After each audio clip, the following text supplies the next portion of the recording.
Lights, camera, action. In a studio where local filmmakers talk to other filmmakers about the inside world of film. Cut! That's not the script.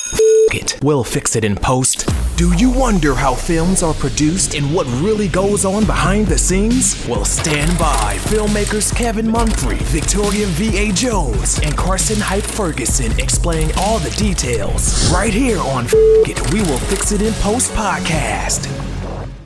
Good morning, good afternoon, and good evening. Whenever you're listening or watching, I thank you for doing so. I am Kevin Mumphrey, and this is Fuck It, We'll Fix It in Post. I'm here with my colleagues, Victoria V.A. Jones. What's going on? And Carson Hype Ferguson. What did you? What is that? I wasn't even paying attention, to be honest with you. Yeah, okay, today we have a guest out of the Atlanta area who is, well, filmmaker, playwright, writer, producer, director, author. You do everything, apparently. Whole lot of stuff. So we have Deonte Bolden here with us. How are you doing? I'm good. How are you? I'm great. So I'm gonna start this off with, what don't you do? I don't sing. I don't sing. Gotcha. Me but I bet that's on the list, right? For you, you probably got some lessons going on where you probably gonna start singing in one of your plays. Maybe a note or two. a good. Everybody needs a good hummer in the background. That works. I could do that real well. Hey, I'm right there with you. So, where did your love of the arts begin? It was inspired by losing my brother. I lost my brother in 2006. My condolences.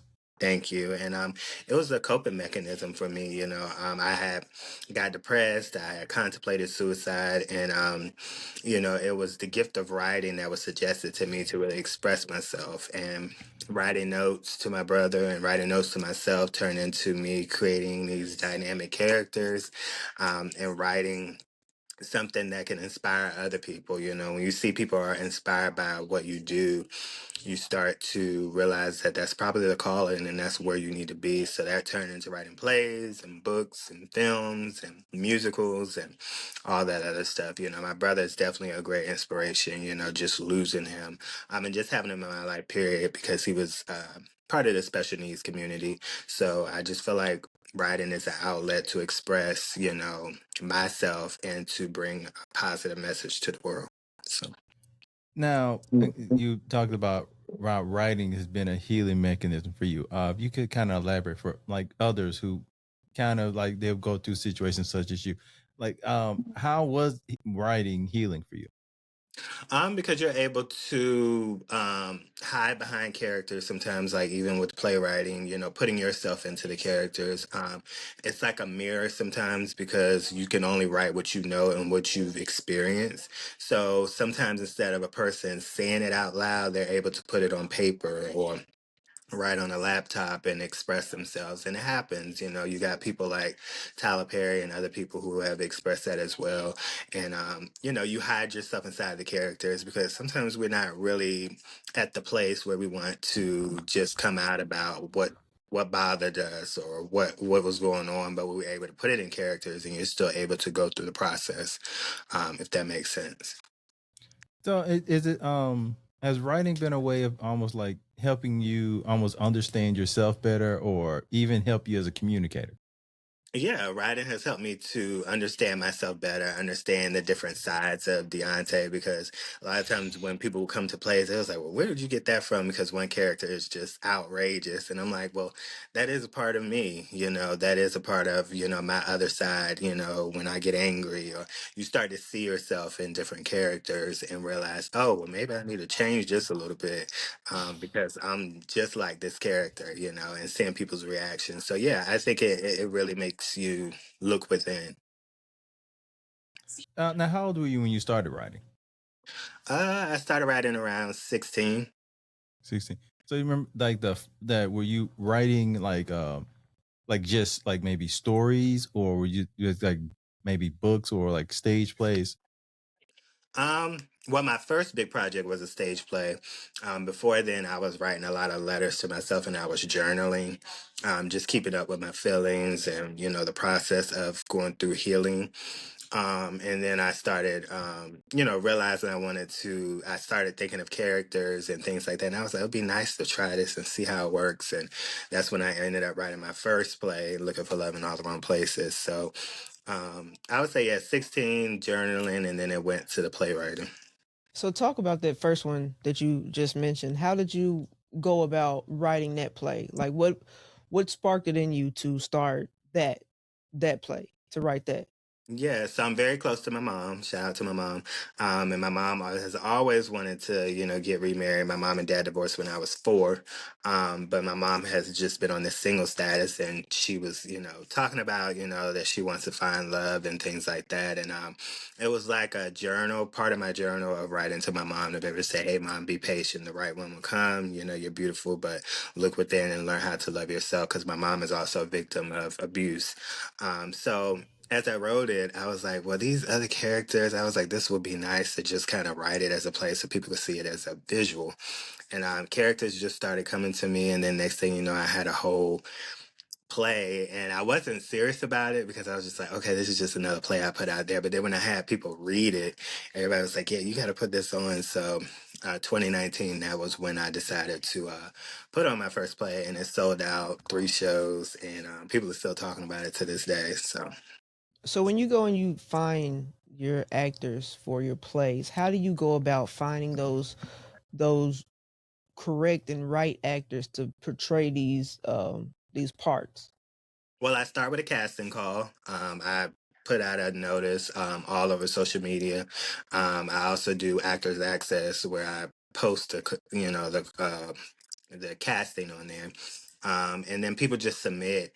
I have an eye for what I'm looking for even before I even go into the casting process. And sometimes I, kind of tweak it a little bit because I might have an actor that may not fit the description of what I want. But yeah, I just, the audition, seeing the connection between me and the actor, because that's important, because you got to direct people. And everybody out here ain't so nice. And some people have great talent, but the personality is a mess. So that's just like an X for me. I'd rather work with the actor that needs a little bit more training and is willing to learn and listen than to work with someone who's just completely unprofessional and not on task of what we're doing. So yeah, that's how I do my casting, and it works for me every time. So with this your first play, and showing this to people, like, was there kind of, 'cause, I mean, you're basically sharing your art with people. Was there a bit of nervousness for like showing it to other people when you first started doing that? Yeah, absolutely. Even putting on the first play, artists, we're very sensitive about our stuff, right? Like, we're giving you Mhm. part of us. So when it becomes negative feedback, it does something to us. I don't care what somebody says. Somebody said a while back, it's like, I don't really care anymore, but we do care. We're putting part of ourself out, and, to the world. We're being vulnerable and letting you into our world of what we're doing. So it's always a nervousness. Even now, when I did the musical, which is my second production, I was very nervous because I didn't know if people would accept the fact that I'm writing about differently able community. And I had a lot of backlash with that as well. Some people from the differently able community attacked me on social media. It was like, who are you to, write a play, about us, and you're not even there. But I had the experience. So yeah, it always can be a nervous thing, but you learn how to realize that you didn't create this just for you, but you created it for someone else. And when people come back with the feedback and say, hey, I had one guy for the first play that said that he was about to commit suicide, but the play taught him that he had to get back to learning how to love himself and not try to seek, love in someone else as well. So those are the things that keep us going. That you the second play with the backlash. So like, was it just the backlash came from like basically you writing it, or was it the show in and of itself? I had just put a casting call on there and was like, hey, I'm looking for this for the musical. And I got a whole thing in my inbox of it. People were like, you're not even a part of the different community. They saw the casting of what I was looking for and saw that I was doing the musical. Um, So it wasn't even out yet, and you was already catching oh, hell. Yeah, and I started to, part of me was just like, okay, well, maybe I need to leave this alone because they were like all up on my TikTok and they were like writing stuff. And it was just, a mess. And it hurt more because it was from the differently able community, because I thought that they would embrace it because, hey, this is something about you all and not too many plays or productions I've seen that centers around a differently able community. But I felt like, sometimes people, when they not used to something or you're coming out with something new and you're starting a trend, you're always going to get backlash from people because you're doing something different. But yeah, it was a casting call. I hadn't even went through the process of anything. I just So, wanted to speak to actors. so when seeing that, like, how close were you to even thinking of just scrapping it all together? Very close. I had to, I have a good team around me because I was like, well, maybe I shouldn't do it because I don't want to offend anybody. And, everybody was just like, because, it's originally a book that I turned into a musical. So, I went back to the comments on the book and people who just really loved what I put together. And it just got me to get myself together and say, hey, if you're going to be out here in this industry, you got to be able to take criticism from anywhere. And not everybody's going to like what you do. And that's fine because it's not meant for everybody. It's meant for who it's meant for. And I just moved forward and we did it. Two shows. We're even talking about, taking on Broadway. So, with the way the internet is, though, people gonna talk. And if they ain't Right. talking about you, they're talking about somebody else, right? Right. I was the hot topic, so I was like, okay.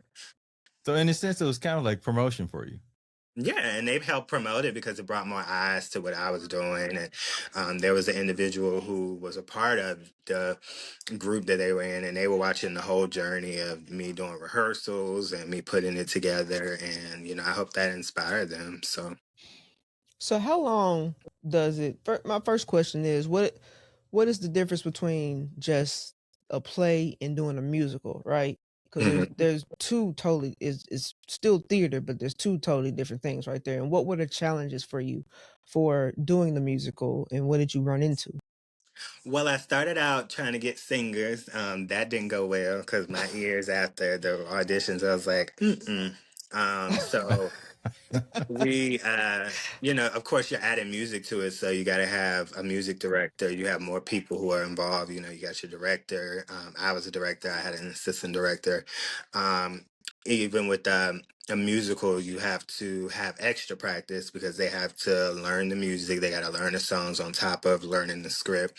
Choreography. Shout out to Karan Goodrich, who was my choreographer for the musical. And it's just, musical is just more exciting and fun, but there's so many different parts of it that we had to add in. I think a play is more simple because a musical is just a lot because, it's the transition from acting into songs and things like that. So it was a great experience. And I learned so much from doing the musical stuff. So, did how many people came in there who could not sing? Right? How many people did you get that walked Almost into the every, audition? Your yeah, eyes are 'cause you saying get a the lot. you get the people who think they can sing, and it's not a gift. So I think 20 people. So what happened is part of the process was that we had them kind of lip sync a little bit more because the actors that I did like couldn't sing. It was only one actor who I felt like she could sing. We had a song called I'm Not a Monster. So we ended up going from being creative to, okay, let's just have them lip sync because we didn't want to burn anybody's ears at the show. Right. Because they're great songs. And I wrote all the songs. So I was like, yeah, we don't want to do that. So, yeah, I am looking forward when I do this again to have actual singers. But it didn't take away from, the play itself. It turned out to be amazing. So So I'm sorry, people who thought they can sing. yeah, I'm just imagining these auditions and they come in with that singer confidence and then they start singing like by one or so I'm guessing you kind of judge on like maybe like 5 to 10 seconds, like, oh, this ain't it. It's Yeah, just because one girl came in and she said, I was like, I always ask them when they say they're singers. I'm like, okay, like, who do you sound like when, you sing, who's your inspiration? I was oh like, yeah, I'm a mixture. Oh, She was like, I'm a mixture between Whitney and Mariah. I was like, oh, oh okay. okay. Now I you ain't see know. Whitney and Mariah. I was like, yeah, it's definitely not Mariah or Whitney. Now you know them people who come in and say that right there. You know for a fact, yeah, we ain't gonna choose you. Oh I my just God. imagine. I just imagine like somebody coming in with that Jennifer Hudson energy, without Yeah, the ability to sing like her. They I had sound more. that too. They sound more like Bo Jackson. Like, like Yeah. oh. And I can't listen to The Greatest Love of All. I think that was the song that a lot of people coming in there singing. I was just like, yeah, I'm going to pause on that, Whitney, because it was just, yeah, it was bad. Sorry, Whit not. But you can be a great extra. You just can't sing on here. Yeah, so I had to judge based on acting. I was like, yeah, the music part is not, that could be difficult because finding a good singer and an actor, that takes a lot of work. So, Now, but so musicals is kind of so like what even made you want to write a musical? I felt like differently able needed to be beyond the message is beyond the pages. I just really felt strong about it, and I was like going through my book one day, and I was talking to someone on I think social media, and we connected, and he was like, you ever thought about writing a musical? Because I was like, I want to do another play. I was like, but I don't know what I want to do because I had another script in front of me. He was like, you ever thought about turning that amazing book into a musical? And it just sat with me, for a long time. And I was like, yeah, this message is not just meant to just be a book, a musical. I have a vision of seeing it on stage and people from the differently able community coming in and just being inspired and saying, hey, I see myself, that's me, and I just want to, that just keeps me going. And I was like, yeah, this definitely needs to be a musical and something that needs to turn into something has the ability to turn into something huge, and I'm very passionate about that, even with the songs and stuff like that. So I just started creating music. Next thing you know, the songs came to me. We got a main song called Short Bus, because a lot of times kids like to make fun of the short bus that comes through, they call it a handicap bus. Yeah. And we made it cool again by just doing a song and just seeing the kids who came to the musical getting on social media and singing the song Short Bus because our soundtrack is on Spotify and iTunes. It just shows that we're making a big impact. So. You have soundtrack and everything. This is just for stage plays. Yeah, I wrote the soundtrack. I collaborated with Isaac J. Music. I said if I was going to do the musical, I wanted to personally write the songs. At first, I was going to hire someone to do it, but I was like, I have songs in my head that I feel like really go with this musical. And my job is just very boring, so I was just writing music on my job and putting it together. And next thing you know, I think we have 10 songs that we have for the soundtrack, and it's on iTunes under Differently Able the Musical. So you write books, you write songs, you write plays, you write films. That's a track record right there. I gotta tell you. I didn't So a even know I lot of could writing. write music, but I was just like, this Differently Able is so personal to me. And there was just certain songs and topics I wanted to make sure we had, music, that wraps around that. So yeah, it's a lot. What is Pretty is one of our songs. I'm Not a Monster, Bully Me Not, those different things. So yeah, I didn't even know. I just discovered when I did this musical that I could write music. I was like, thank you, Jesus. So I mean, you do all these things, and I mean, I think it's smart of you to kind of build your own kind of production company out of everything what you do. What kind of made you kind of even think in that direction? I started out as an actor. I was in LA. I moved to LA. I was out there mostly an actor. I started getting into writing a lot more when I had moved and graduated. Um, but I just got tired of always, waiting for opportunities. I started out as an actor like everybody. I'm gonna move to Hollywood I'm gonna be this Hollywood star. I'm gonna be the next Denzel. And then when you get out there, you realize it's not as easy as you think it is because everybody's trying to do what you're doing. And I just got to a point one day where I was just like, I'm not gonna allow people to give me the green light for what I want to do. I'm gonna give myself the green light and create, along with auditioning for other people's stuff and doing things. I can still build my own production company and still be seen. And I think it's a lot of respect when you are just building your own because people see you not waiting for that yes, but you're creating that yes for yourself. So part of me starting my production company was just really I got a lot of creativity in me and I got to express it somehow, some way. So that's what made me start Deonte Bolden Productions and the Bolden brand. And so You're just way too creative to be condensed into just being an actor.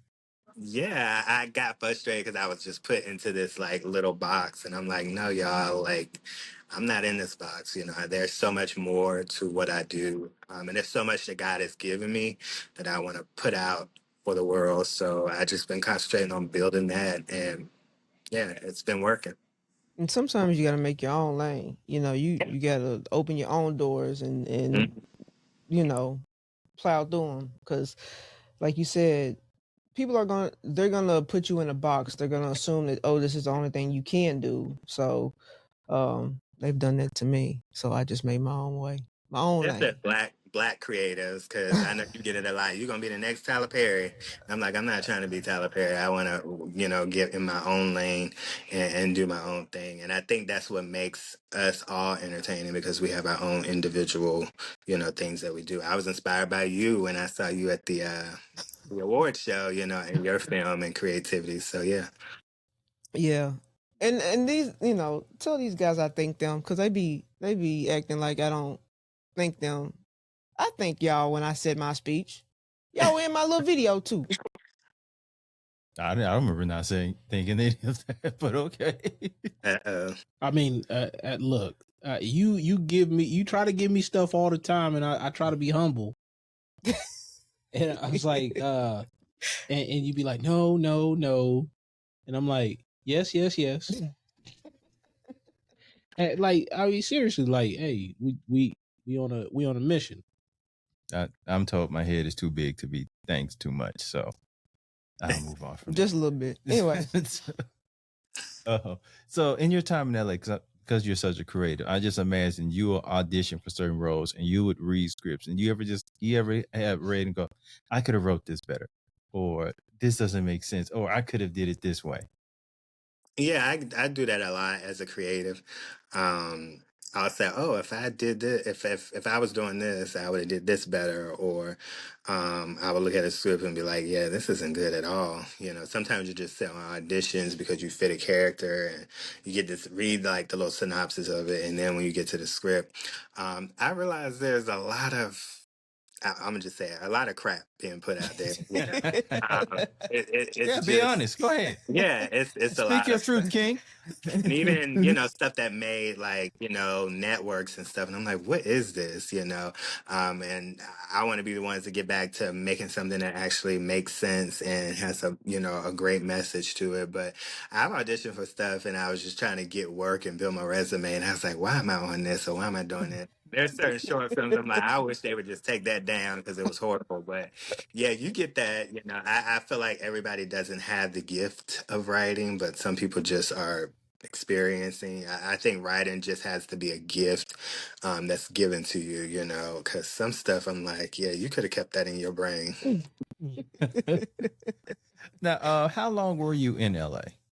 I was in LA for 5 years. But like, and because I've heard like different experiences from people that actors that have been out there. Some they loved it. Some felt that it was a bit overwhelming. I think they said I've heard people say it would take like 6 months to a year when you first move out there to get used to the scene in the area. Was that the same for you? Yeah, it was a cultural shock because there's a lot of uh, a lot of things going on out there, different cultural backgrounds, and it's just like a melting pot out there. For me, I enjoyed the experience, but in the entertainment, like I said, it just felt like overwhelming. Everybody is very competitive. LA is very hard to kind of make friends out there because so many people are superficial, and it's like what they can get from you, but you're also their competition, and it was a lot. But I mean, I really enjoyed the experience. The weather was beautiful. I miss the beaches, all that. Yeah. Yeah, but it's definitely it can be a culture shock out there when you go. So, what was the point that made you had to say to yourself that I can't be here no more and I got to go somewhere else? Well, my grandmother, my grandmother passed last year. She was going through early stages of Alzheimer's, and I really wanted to just kind of be here near her, and I wanted to experience, somewhere else new. I just felt like even when I was there, I was kind of stifled a little bit, and I just really had to take a reflection of my career and what I wanted to do. And I was like, well, maybe I need to move to somewhere different. Where's somewhere that I can still do my entertainment and still be near my grandmother? So I decided to move to Atlanta, Georgia. And it was like, yeah, it's time for a change. And ever since I've been in Atlanta, I feel like things have been moving up for me. So, what is Atlanta giving you that you couldn't get from Los Angeles? A little bit of country, and then a little bit a little bit, it made me feel like home, but also entertainment. Like I feel like when I want to be in entertainment, I'll go downtown or go wherever, but I can come back to Marietta and it still feel like, home for me. So yeah, I feel like Atlanta is just and then Atlanta is just a great place for Black entertainment. And I want to kind of be in that. I feel like I could kind of network more here. Because it kind of gives you the best of both worlds. So I'm loving Atlanta so far. So, how long you been out in Atlanta? I've been out here for, let's see, you got me counting. 8 years. It'll be 8 years this year. You almost at the 10 mark. Almost. I can't believe it myself. So, with you having a production company and everything, so at what point did you start having to kind of learn the business aspect of the entertainment industry? Right away. Contracts, things like that. I used to be the type of person to be like, oh, it's a word of mouth. You my friend. We're gonna do this thing. I learned quickly because I've been bamboozled a lot. People try to profit off your gift. And I learned very quickly. LA taught me some things. So when I came to Atlanta, I was like, I'm on it, but I did learn some stuff here as well. But the business aspect of it and understanding the importance of contracts and making sure that, the business aspect is, making sense and people come in and the professionalism.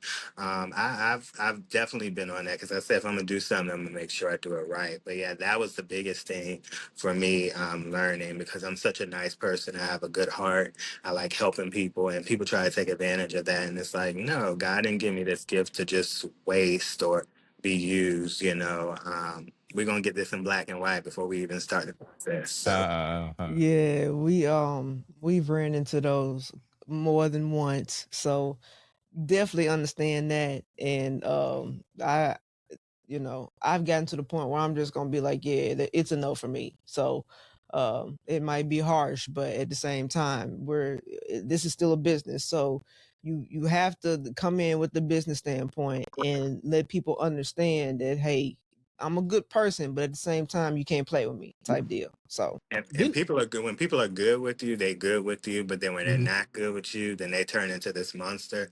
Like even with my podcast, I have people sign like an NDA or an agreement that just says that everything that you say and everything that you commit to as you come on this podcast is good. Because sometimes people be like, "Oh, now you got to take that down. I don't want this shown." I had a friend who did a whole short film, and then him and the lead actor fell out, and the lead actor made him take the whole film down. It was like, I'm a sue and all of this stuff, and it was just crazy. So I said to myself, learning from other people's experiences, contracts. So yeah. So the version of you could take the version of yourself today and talk to the person who was just starting in the industry. What would be the first thing you would tell yourself to look out for? to look out for, Snakes. Mm. Snakes. There's a lot of snakes out here. People who pretend to be your friend. Pretend to be close to you, and will stab you in the back. Be aware of people who are in your corner. I used to think that everybody was my friend, and I had to realize like everybody ain't. Everybody that's rowing in your boat ain't rowing with you. They drilling holes in the back, trying to get you to sink. So that was the biggest thing, that I've learned, be aware of snakes. So now I have a small circle, and I'm conscientious of people who will try to come into the circle as well. So that's what I would tell the old me. That people don't understand that. They don't get that. Well, you get burnt. You get burnt once or twice. You're gonna get it. Yeah. Yeah, but at the same time, I'm just like like me, I have a small circle. I work with the same people, you know what I'm saying? But other people who like to try to join in and be like, hey, let me come in and do this and blah, blah, blah, blah. And I'm like, yeah, I don't think so. That's not going to happen. Trying to ride the wave. What's up? Ride the wave. That's it right there. Ride your coattails. That's it right there. I call them leeches. Because they try to leech onto you or connect with the people you connect with, and they try to find some way to get into the circle. And it's such like a snake move. Like, oh my goodness, that sounds so familiar. Kevin, don't that sound familiar? So moving on. Why he laughing like that? Why he laughing like that? I have different laughs. What I want to because you've done stage plays, you've done books. So what made you transition from the stage to wanting to put your works on film? It was just time. I was trying to attempt to The Skin I'm In, Volume 1, Melanie. My first short film, I was trying to make that a stage play because I thought I would just stay in the stage play mode, and God is always like challenging me to, do different things. And I had a friend of mine was like, no, this needs to be a play. Like I can actually see this as a series. So I just decided, when I picked up the script around COVID, I was like, I really want to put this out here in the message because it deals with colorism. And I thought I was going to do stage, but then I ended up running into a filmmaker, Randy Williams, who was the DP for it. And he was like, yeah, like, let's try to do this in film. And, film is a little bit more, I would say, laid back than stage productions because you get to get to location, you get there, you film, and you just take your time. There's no audience. So I really wanted to see this on the big screen, and I really wanted to cross over to, doing my own film because I was really passionate about, creating a film that I could see, on a network. So yeah, that was really, really exciting for me, and we had a great time. So, like with stage plays, you can just kind of get the immediate reaction to your work. You can see it in real time. Whereas with film, you're making it, you're reshooting it, and you kind of have that little, you don't get that immediate reaction from it. So was it kind of an adjustment for you when it comes to that, or like you kind of adjust rather well to it? Yeah, because with stage plays, it's like they're going to tell you if it's funny, like you get the live action of the audience. For the film, it was great, but it was even more rewarding and still is because it's been in film festivals and the reactions from people that are just like rewarding. You get that later on because this, The Skin I'm In that I did, it had a really deep topic to it, and it was a lot of racial slurs that was brought forth, and then just like Melanie as the main character itself. So I was really excited when I put it in film festivals to finally get those reactions. But when the cast is also telling you that the script is good and how passionate they are and committing themselves, that's rewarding as well, because if you got a good cast that really want to roll with you and put in the work, it's going to make the film even more great. So. Now, were you using your same cast in your stage plays as your films? I pulled one or two, but there wasn't. About one or two of the actors. Karen, I pulled her from my stage play, and it was someone else. Forgive me, but yeah, I was able to pull. I like using I love what she said, because it's like, you know, when you find solid people and you know they're in your corner, um, you use them. And one of the main actors, I actually met her from an acting class that I took, and I was like, if I ever do something, I'm gonna make sure I bring her in. And she came in and killed the leading roles. So Now, I'm and always, my eyes is always looking. yeah, so I bring it up because there's a kind of difference in acting for stage than it is for film. So when you're like directing your film project, are you kind of having to like adjust kind of how you direct your actors when you're doing film as opposed to stage? Yeah, and working with people, I immediately know if I would ever work with them again, or if I would. 'Cause some people want to come back, or they want to do, or they want to audition again. I'm like, nah, I'm good. Uh, and I love giving new actors and new faces the opportunity. I think that's the beauty of what I do. I always say I like to allow the unseen to be seen. And there's a lot of great actors and people who are passionate about out here, but they just haven't gotten the opportunity. So yeah, I'm one of those people. So. I'm the same way. So what is it about working with new actors? Like what is it what for me, I am able to help them through their craft. So that's kind of how I work and how I'm makes me a better director, like expressing myself, like expressing the setup and everything else. So what is it for you, especially with stage plays, to working with somebody new or somebody who never done a stage play before? Yeah, the passion, you know, a lot of times there's people who are just passionate, but they just haven't gotten the opportunity and they get excited. I've seen both sides, you know, the passionate new actor that may not have the confidence, but I can help to boost the confidence a little bit, and kind of coach them through the process. And I've seen that, honestly, even through a musical, you know, people just blossom into great actors. And then people at the end of the show, like, oh, that actor was great. But then I remember when that person was stiff and I had to get them to move around and do this. And I love that versus that actor that thinks that they are Denzel, or they think they're, you know, Angela Bassett. And I'm like, no, you ain't there yet. You know, we all are trying to get to that level. And even then, you know, I just feel like I'm always that person that just want to bring that one in that's out in the cold and bring them in, you know, into my world and help them, because I just think that's part of my gift of what I do, you know, and that's why the Bolden experience has just been a great experience for people. So now with dealing with new actors, how important would you say is patience for you as a director and filmmaker when dealing with new actors? Lots of patience. Lots of patience. I mean, there is that one instance where I just had to let an actor go because she just wasn't getting it. And I had to do it in a respectful way, because it was just inside they study. They didn't know lines. Like, you got to help Oh, yourself. I can be able to help you. And I'm very passionate as a director. Know your lines.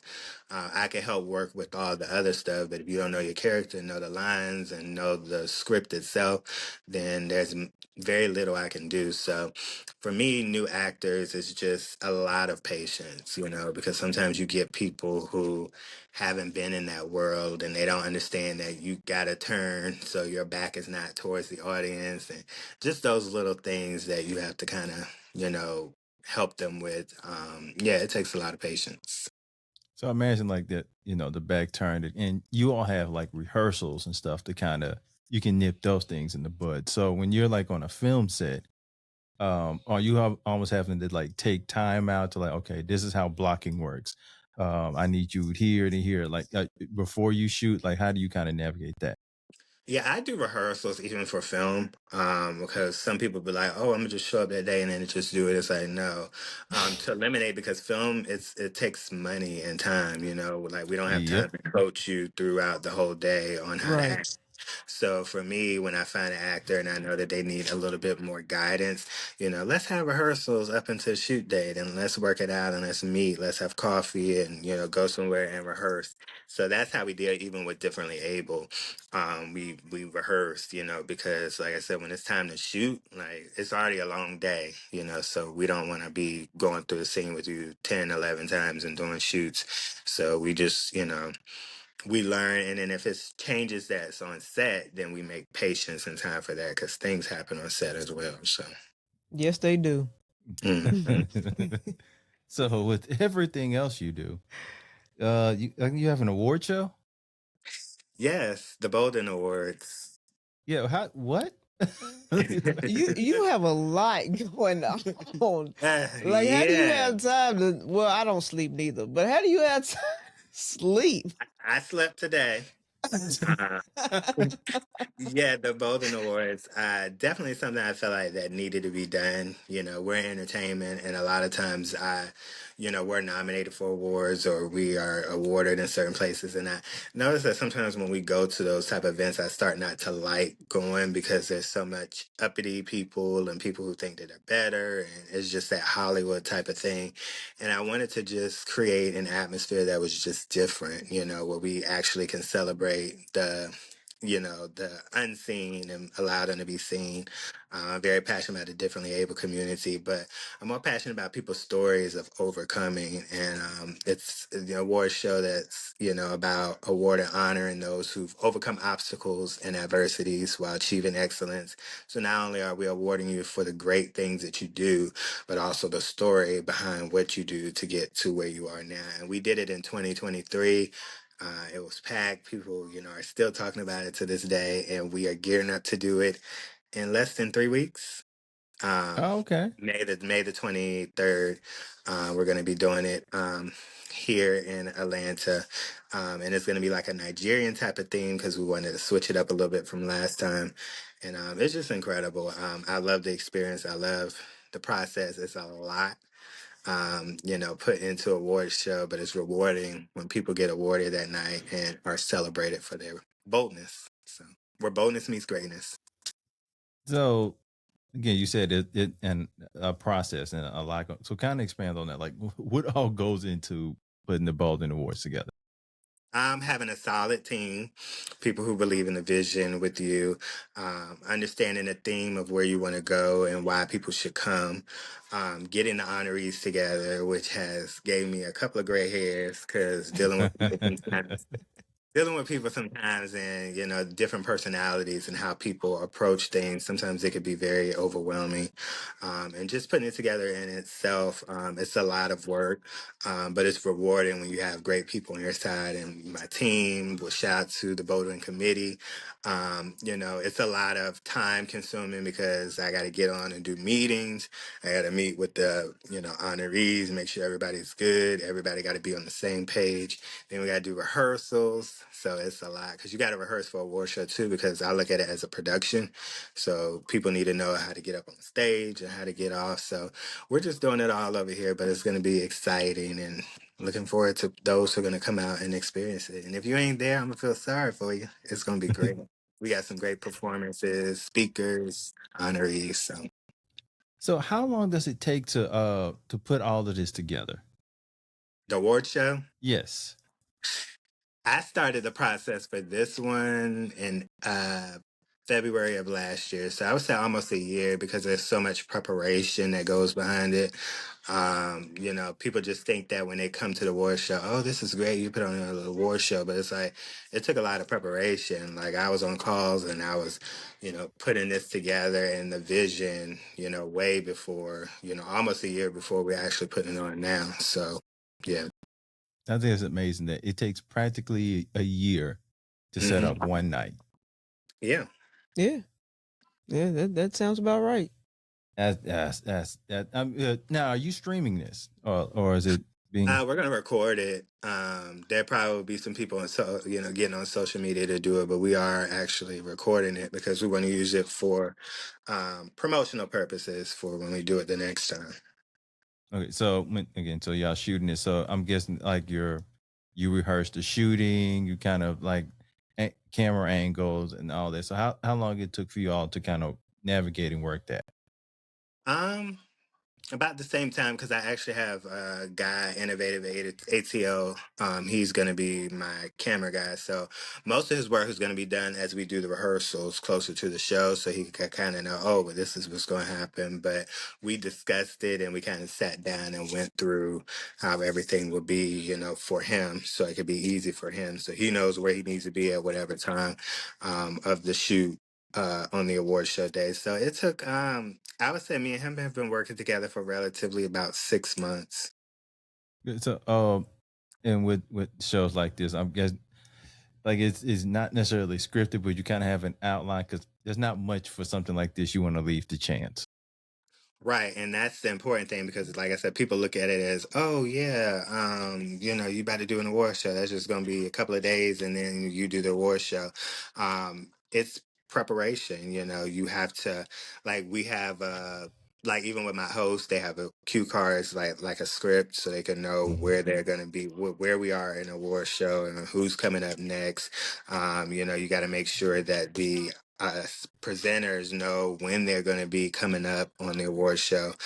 You got people on the side that you got to hand the awards to so they can hand it to this person. So it's just a little minor detail. So it's not something that you just get up and do. And that's why it's so beautiful when people were commenting because, they were like, it just was so structured and organized. And yeah, things are going to happen because I had a couple people who didn't show up to rehearsal and they were going on the wrong side of the stage. So you get that. You got to always prepare for that.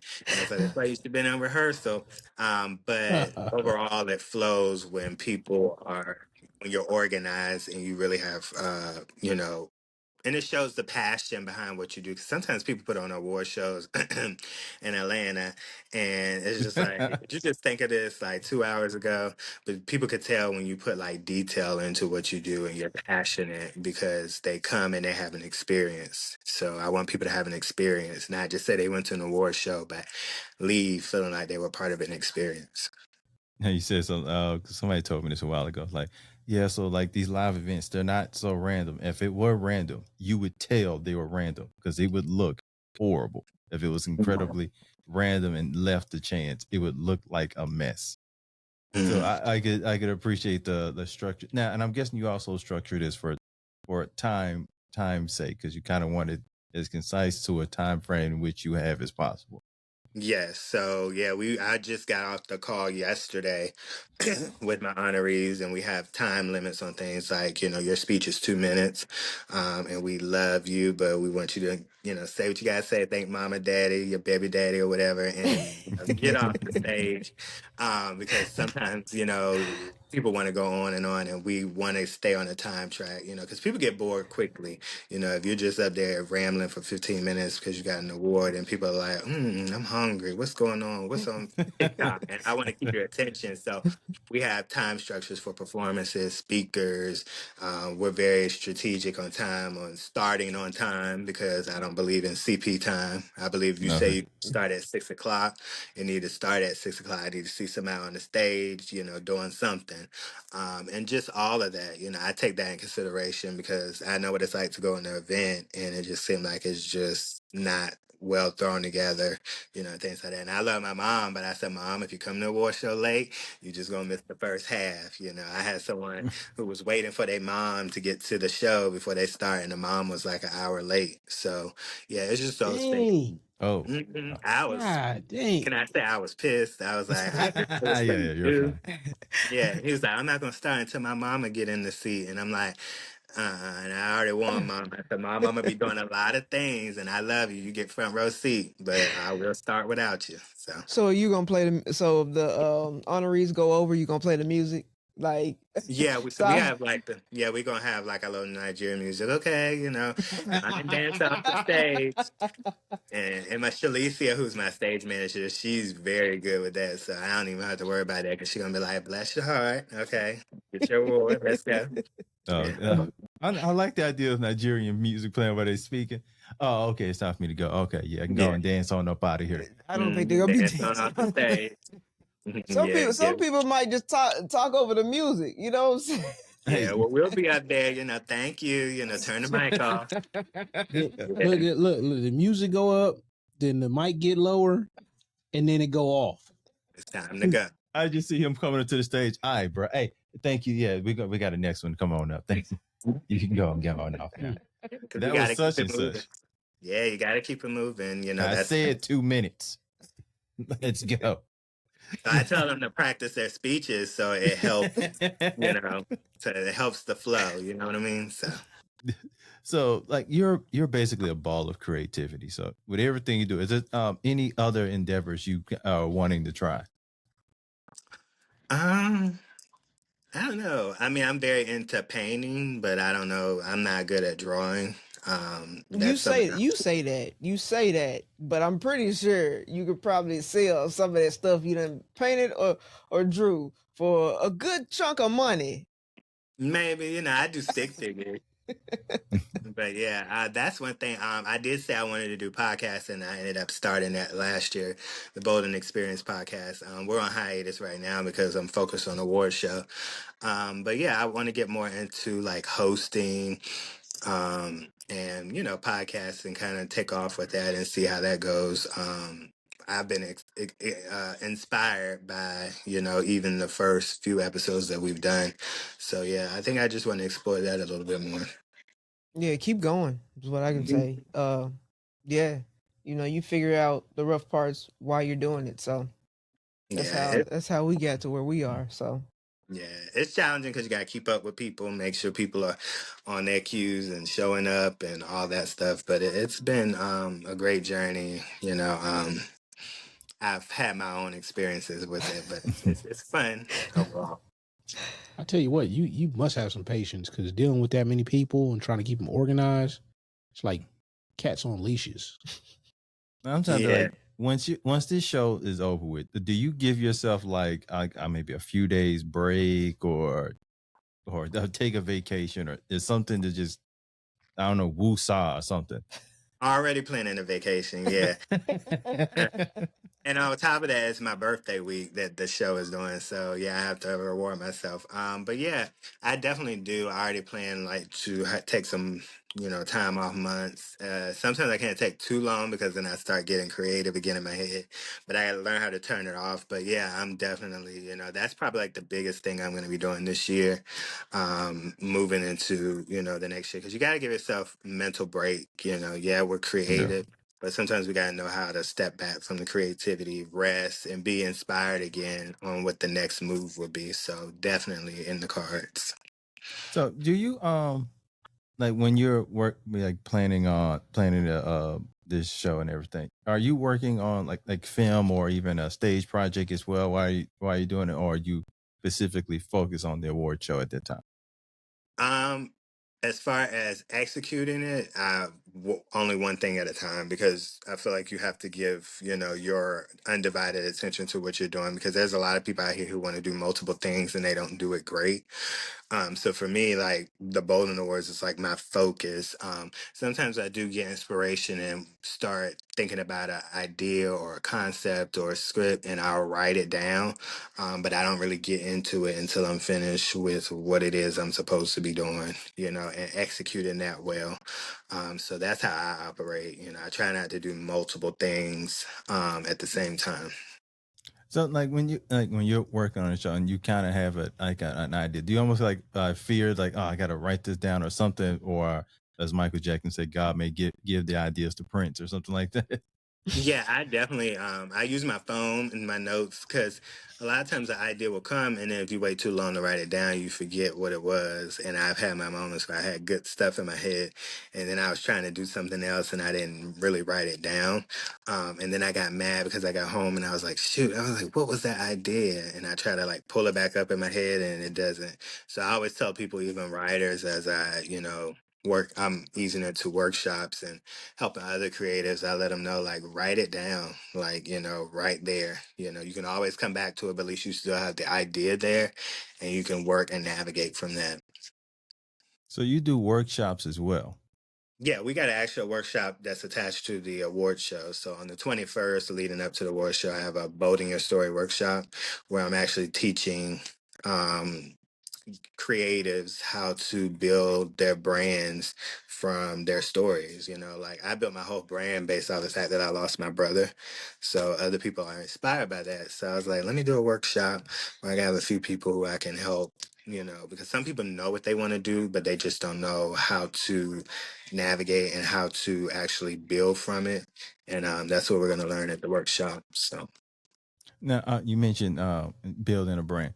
And it's probably for people who get into this industry. It's now, I know actors think about like their personal brands, but as far as a brand in and of itself, they may not even, it's not probably in the forefront of a person's mind. So with building the Bolden brand, like how important is branding to you? Branding is very important, because now you're in ownership, of what you do. For me, it's like I have so many different things I can pick from, to be able to share a story or based on how I'm feeling. And a brand is just really, you building from that, doing multiple different things. I always tell people, don't just settle for one thing that you do. Figure out other things and gifts and talents that you have, and then just kind of work them together and figuring out how to, monetize from them. Yeah, I'm an actor, but I'm also an author. I can sell books. I'm also a business person. I get ticket sales from the awards show and sponsorships. So those are different things that I have created and to surround myself with, so I can be able to monetize. Hopefully, leave my 9 to 5 job. And then just use that and have ownership. You know what I mean? That's important. Now, go ahead. No, you're good. Go ahead. So what is your ultimate goal? Like, My ultimate goal is to live a life, that I can enjoy, and do. I really want to do what I do full time and make money and build off of that, build generational wealth for myself, and just be at peace. And continue to create. Creating is, if I could do this all day, I would. So. Now, one thing I've kind of noticed from you is like your family seems to have been a great inspiring for your writing, for your brand, for your company. Kind of like emphasize on how important is family for you and to your art. Family is very important to me. I've gotten to the point now where, I realize that sometimes family can also be, people in your life that try to hold you back. So I'm just very, me and my mom are very close. My mom I call her Mama Bear because she's just, everything to me. But family is definitely important and definitely an inspiration for what I do.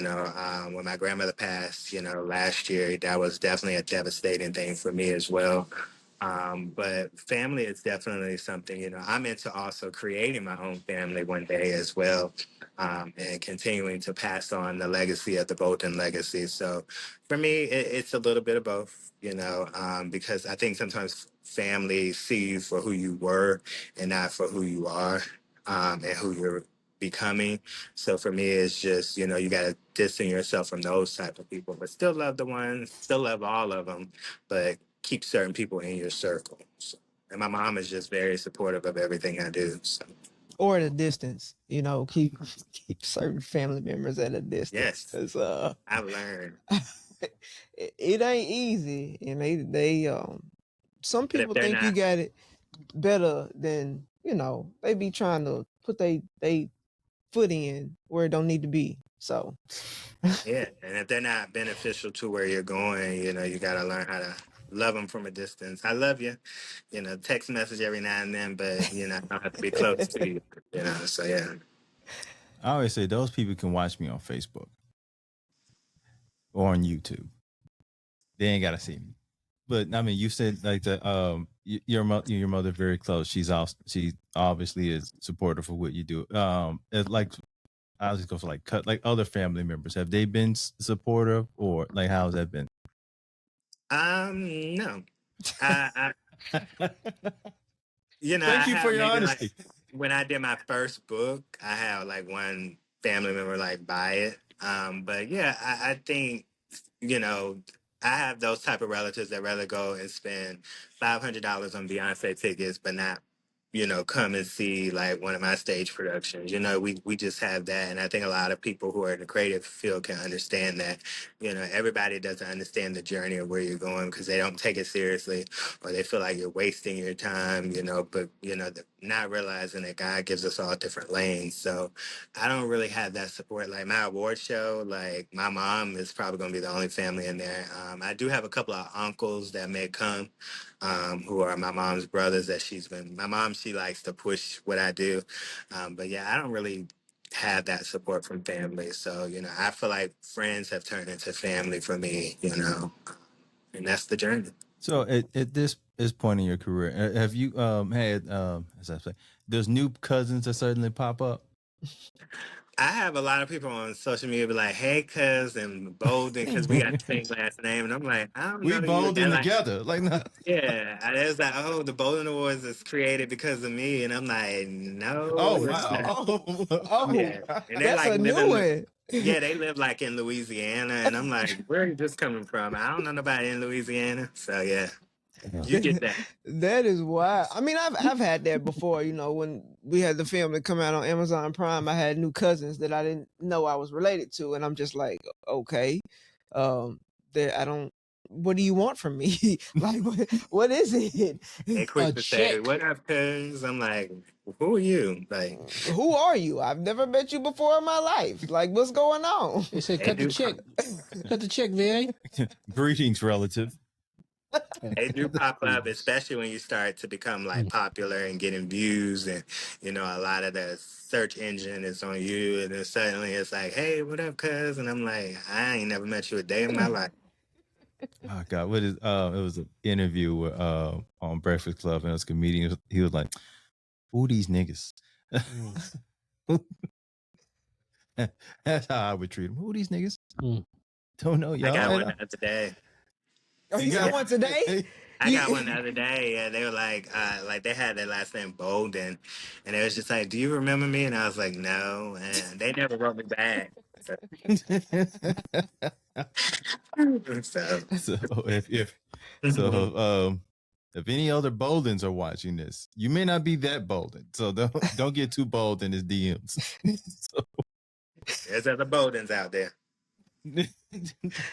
like, y'all, you a different set. No, we ain't rocking with you like that.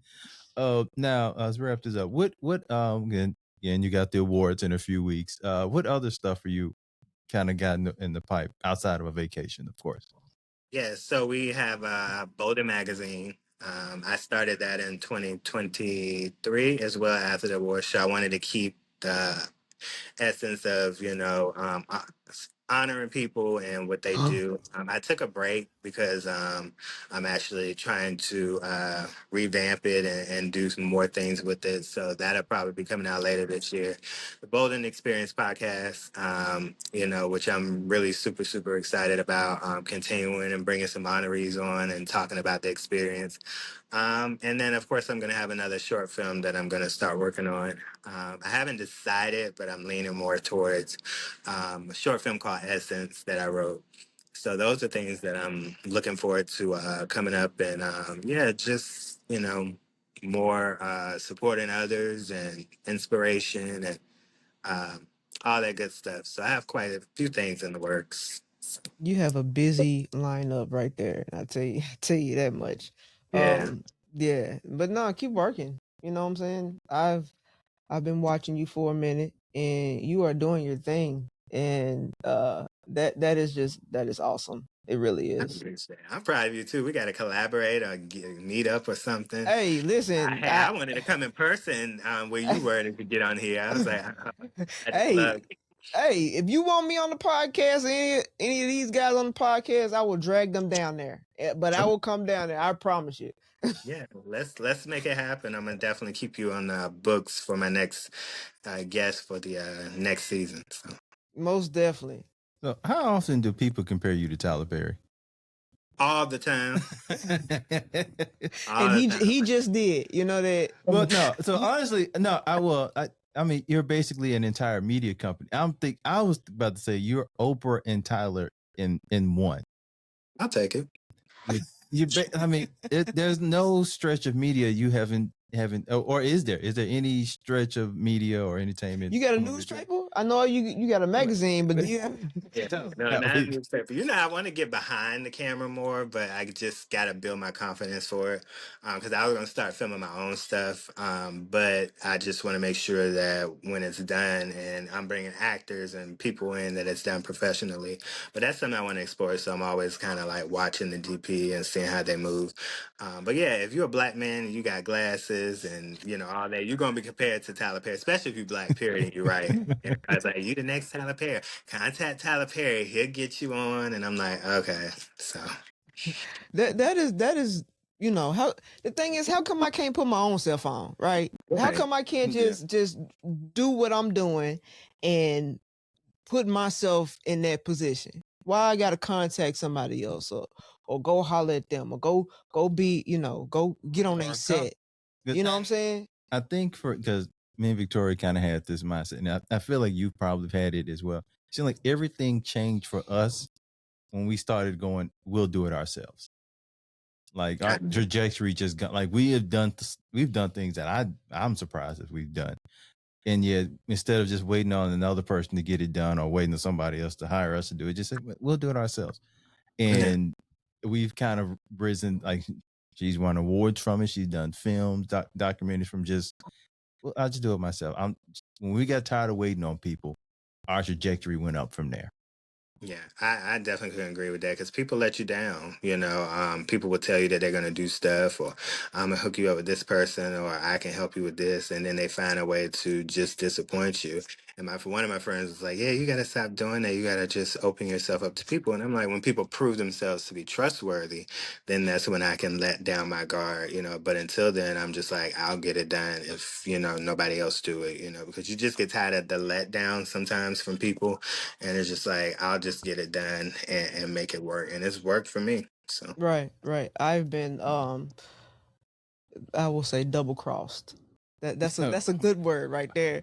Double crossed a lot of times to the point. Strong wording. That ain't even strong. That's not even what I really want to say. Okay, but to the point where I'm just like, yeah, I don't think so. Like I'm gonna do it myself, or I'm gonna put you through a couple of tests to see if this is really what you want to do. This is really where you want to be. Are you really here for what we're here for?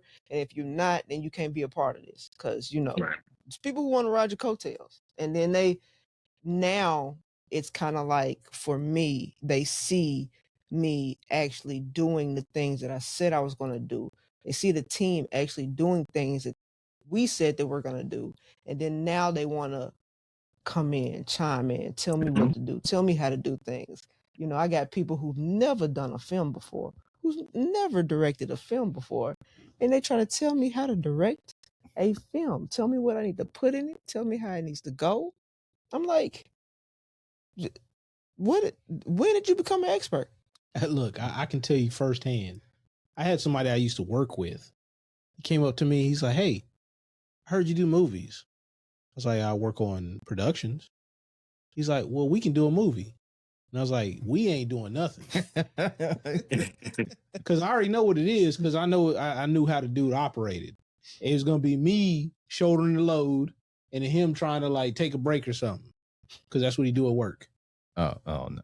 No, So now I was going to say I went through similar things with the Bolden Awards. I was just about to ask. Yeah, that like people, who want to come on when they start seeing the glam of it all, but they didn't want to be a part of the starting process of helping to build. Like if you can't help to build the blocks, for me, then you don't need to see the outcome of what I'm doing. I mean, and it's been on social media where I had to I had to fire people, from the committee because they were like not taking the vision seriously. So all of a sudden now we've putting this together and they're starting to see it all come together. They're like, oh yeah, I want to come and help and all that stuff. So you get those type of people, but people are always watching. So always.